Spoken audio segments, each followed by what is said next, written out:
material witness po yan. Isa lalong-lalo na sa confidential fund. Kung lumutang, kung hindi siya lumutang, ibig sabihin bogus siya. Kung lumutang naman siya, pwede namin siya makross-examine. Tingnan natin kung may lulutang, may recreatos.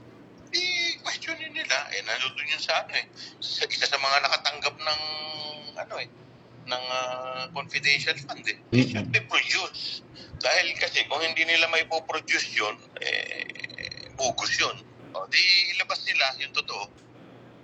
Kung sino man yun. Diba? So that is the only way to settle this issue once and for all. That's good for us. The common, common witness namin. So, at least, i-produce muna nila.